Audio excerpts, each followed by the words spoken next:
বর্তমান যে নির্বাচিত সরকার তারা যে সময় এই বাজেটটি দিতে যাচ্ছেন, যেটা তাদের প্রথম বাজেট হবে, এটার প্রেক্ষাপটটা বহুমাত্রিক চ্যালেঞ্জের একটা প্রেক্ষাপট, এবং সেখানে পুঞ্জীভূত বিভিন্ন ধরনের চ্যালেঞ্জ আছে। সেখানে মানুষের প্রত্যাশা একটা আছে যেটা পূরণ করতে হবে তাদের।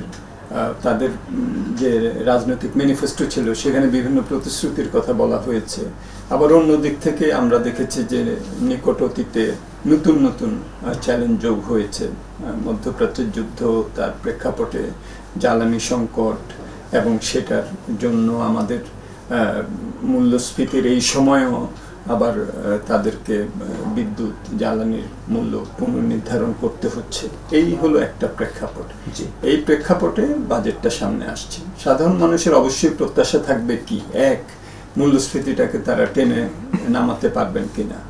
মূল্যস্তর অনেক উপরে উঠে গেছে, মূল্যস্ফীতি কিছুটা টেনে নামালেও তাদের কিন্তু সমস্যা কাটবে না, কিন্তু প্রত্যাশা আছে যে এটা ক্রমান্বয়ে তারা নামিয়ে নিয়ে আসতে পারবেন।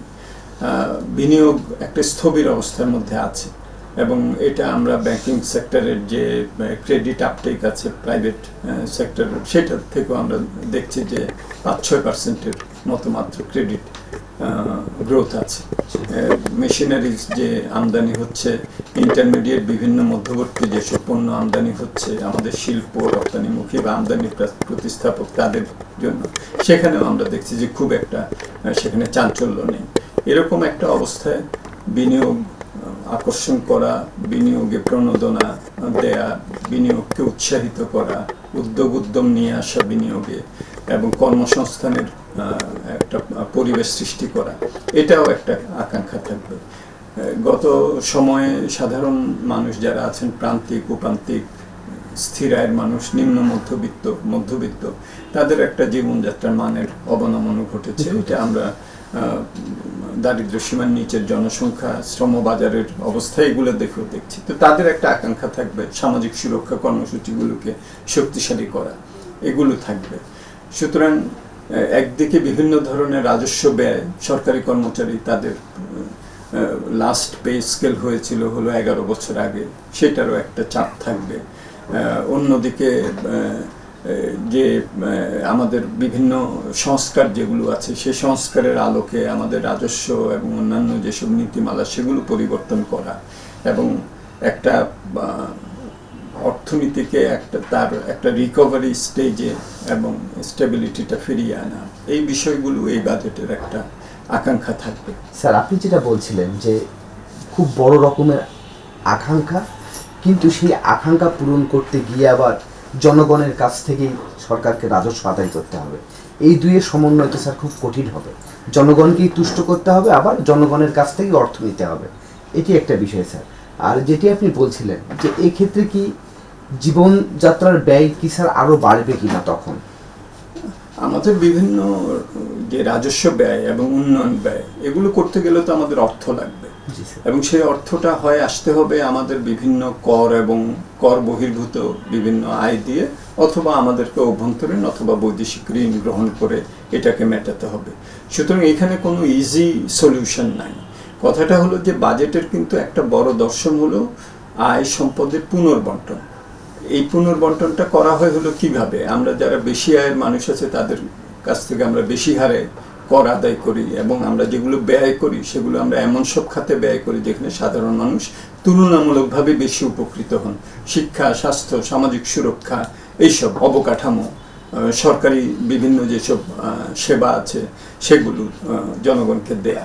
সো এই পুনর্বন্টনটা তো থাকবেই। সুতরাং এইখানে কিছু মানুষের অসুবিধা হবে, কিন্তু তারা সেই অসুবিধাটা গ্রহণ করার শক্তিও রাখেন।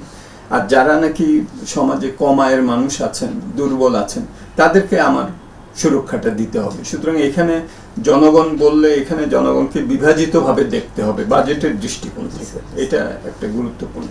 আর অন্য দিক থেকে তো অবশ্যই আমাদের এই যেগুলো আমরা বন্টন করব অগ্রাধিকার নির্ধারণের পরে, সেটার বাস্তবায়নটা যাতে আমরা প্রাতিষ্ঠানিক সক্ষমতা দিয়ে করতে পারি, সেদিকটাও কিন্তু গুরুত্বপূর্ণ। মানে টাকাটা দিয়েই কেবলমাত্র এটাকে বিবেচনা করা তো ঠিক হবে না, কারণ ওইটার থেকে তো আমরা একটা নির্দিষ্ট লক্ষ্য আমরা অর্জন করতে চাই, সেটার জন্য প্রাতিষ্ঠানিক সক্ষমতা দিয়ে এই ব্যয়টা করা, সেটাও এটা ইকুয়ালি।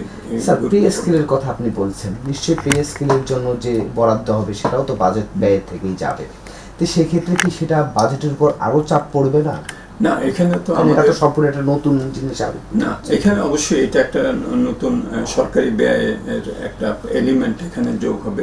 এবং যে আমাদের কমিশন যেটা করা হয়েছিল, পে স্কেল, নতুন পে স্কেল কমিশন যেটা ইন্টারিম গভর্নমেন্টের সময় করা হয়েছে, তাদের একটা রিপোর্ট আছে। হয়তোবা সবটাই বাজেটে করা তো সম্ভব হবে না, এই চাপ এটা হয়তো এককালীনভাবে আসবে না, এটাকে হয়তো স্ট্যাগার করা হবে, ধাপে ধাপে হয়তো বাস্তবায়ন করা হবে। কিন্তু এটারও প্রয়োজন আছে, কারণ সরকারি কর্মচারীদের কাছ থেকে আমরা ভালো সেবা চাইব, কিন্তু তাদেরকে একটা মোটামুটি মানসম্মত জীবন ধারণেরও তো ব্যবস্থা আমরা করতে চাইব। কিন্তু একই সাথে এখানে এই যে আমরা সম্পদ আহরণের কথা বলছি, যে সম্পদ আহরণ করতে হবে, আমাদের ট্যাক্স বিস্তৃত করতে হবে, নন ট্যাক্স থেকে আদায় করতে হবে, এটাও কিন্তু তারাই করেন। আমরা বলছি যে এই ব্যয়গুলো যাতে প্রাতিষ্ঠানিক সক্ষমতা দিয়ে হয়, সরকারি বিভিন্ন যেসব সেবা সেগুলো যাতে জনগণ পায়, এটাও তো তারাই, তাদের কাছ থেকে প্রত্যাশিত এগুলো। সুতরাং তাদেরকে একদিকে যেমন এই জীবন মানটা ধরে রাখার এবং উন্নত করার একটা সুযোগ দিতে হবে পে স্কেল বাস্তবায়নের মাধ্যমে, একই সাথে আমরা যাতে যে প্রত্যাশা নিয়ে এটা আমরা তাদের কাছ থেকে আমরা চাই যে আমরা ভালো সেবা পাবো, যারা সাধারণ জনগণ তারা বিভিন্ন সেবা পেতে যে কোনো অসুবিধার সম্মুখীন হবে না, একটা জবাবদিহিতার মাধ্যমে সরকারি কর্মচারীরাও কাজ করবেন। প্রাতিষ্ঠানিক সক্ষমতা যে বৃদ্ধির কথা যেটা আমরা বলি, সেটা তো তাদের উপরেই নির্ভর করে। সো এই বিষয়গুলোও একটা জবাবদিহিতার মধ্যে রাখতে হবে। সুতরাং দুই দিকেই আমার মনে হয় যে গুরুত্বপূর্ণ। একদিকে হলো যে তাদের জীবন মানটা যাতে ভালো থাকে সেটা নিশ্চয়তা বিধান করা, এটার জন্য পে স্কেল খুবই গুরুত্বপূর্ণ। অন্যদিক থেকে বিভিন্ন প্রাতিষ্ঠানিক যেসব আমরা শক্তিমত্তা আশা করি, সেগুলো যাতে জবাবদিহিতার মাধ্যমে বাস্তবায়িত হয়, সেটাও আমরা তাদের কাছ থেকে প্রত্যাশা করি। স্যার, আরেকটা বিষয়, অনেকদিন ধরে আমরা কর্মসংস্থানের কথা বলছি, সরকারও সেটাকে গুরুত্ব দিতে চায়, যেহেতু প্রতি বছর আমাদের মানে কাজের ক্ষেত্রে যুক্ত হয় প্রায় 26 লাখ নতুন মুখ যুক্ত হয়। তো সেক্ষেত্রে স্যার, কর্মসংস্থানের ব্যাপারটা যদি আমরা দেখি, বাংলাদেশে তো 70% কর্মসংস্থান প্রাইভেট খাত করে, তো সেক্ষেত্রে তাদের যদি ডেভেলপমেন্ট না হয় তাহলে সেটি কিভাবে নিশ্চিত হবে?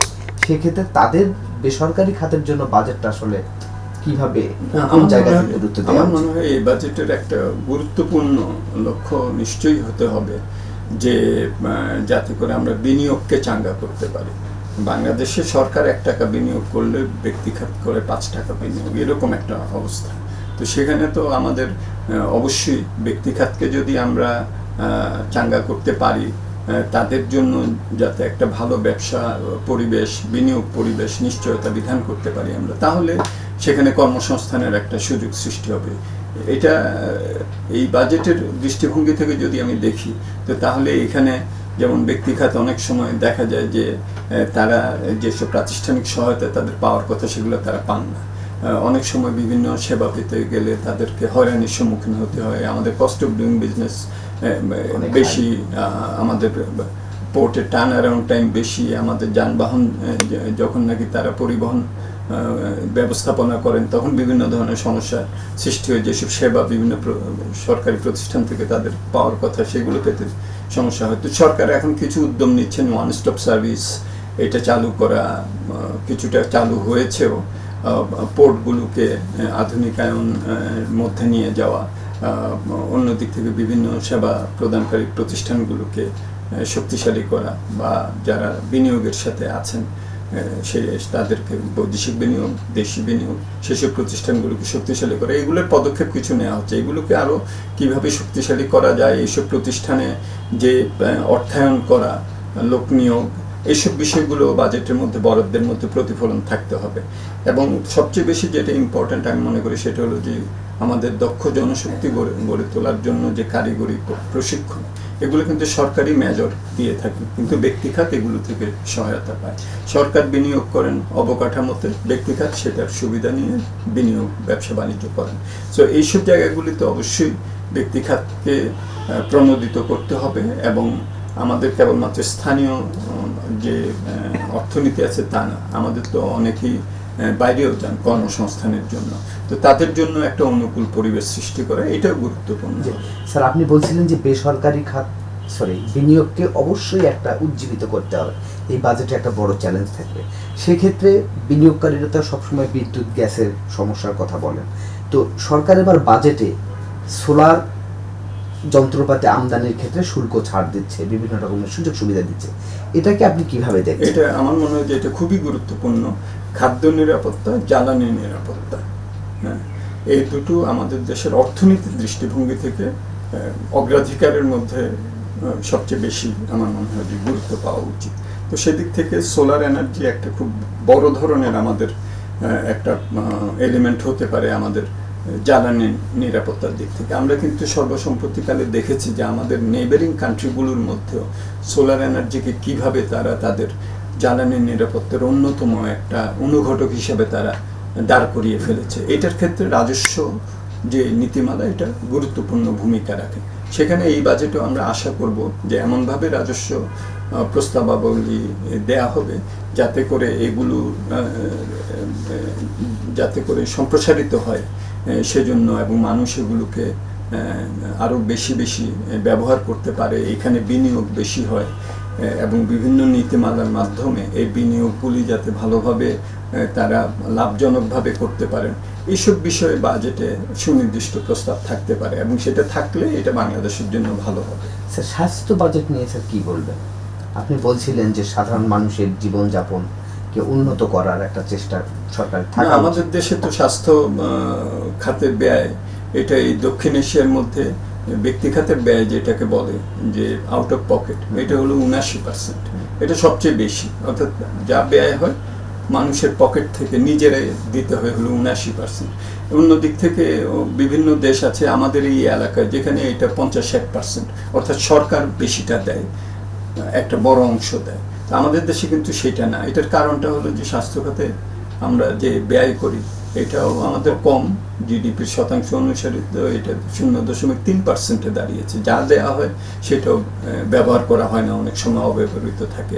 সমন্বয়ের অভাব আছে, হাসপাতাল বানানো হচ্ছে সেখানে নার্স ডাক্তার নেই, অনেক সময় নার্স ডাক্তার আছে, হাসপাতাল আছে, ওখানে যেসব মেশিনারিজ চালানোর জন্য যে ধরনের দক্ষ জনশক্তি দরকার সেগুলো নাই।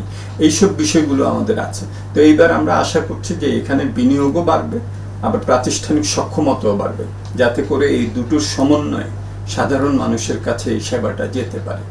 এটা কেবল অর্থের ব্যাপার না, এটা একটা কোঅর্ডিনেশনের ব্যাপার, এবং এখানে দক্ষ ব্যবস্থাপনার একটা বিষয়ও কিন্তু আছে। স্যার,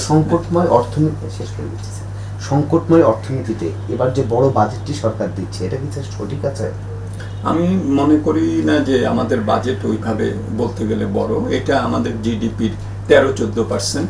আমাদের এই দক্ষিণ এশিয়াতেও যে পাবলিক এক্সপেন্ডিচার এটা জিডিপির 17-18%। সুতরাং ওই অর্থে বড় না। বড় আমাদের কাছে লাগে বিকজ আমার রাজস্ব আহরণ যেহেতু কম, সেটার নিরিখে আমার এটাকে বড় মনে হয়, এবং সেই কারণে যেই বাজেটই দেওয়া হয় আমার এখানে আবার ঋণ করেও আবার এই ঘাটতি একটা বড় অর্থায়ন করতে হয়। তো সুতরাং সেই দিক থেকে আমার মনে হয় যে এখনকার যে প্রয়োজনীয়তা অর্থনীতি সেটার তুলনায় বাজেট বড় বলে আমার মনে হয় না।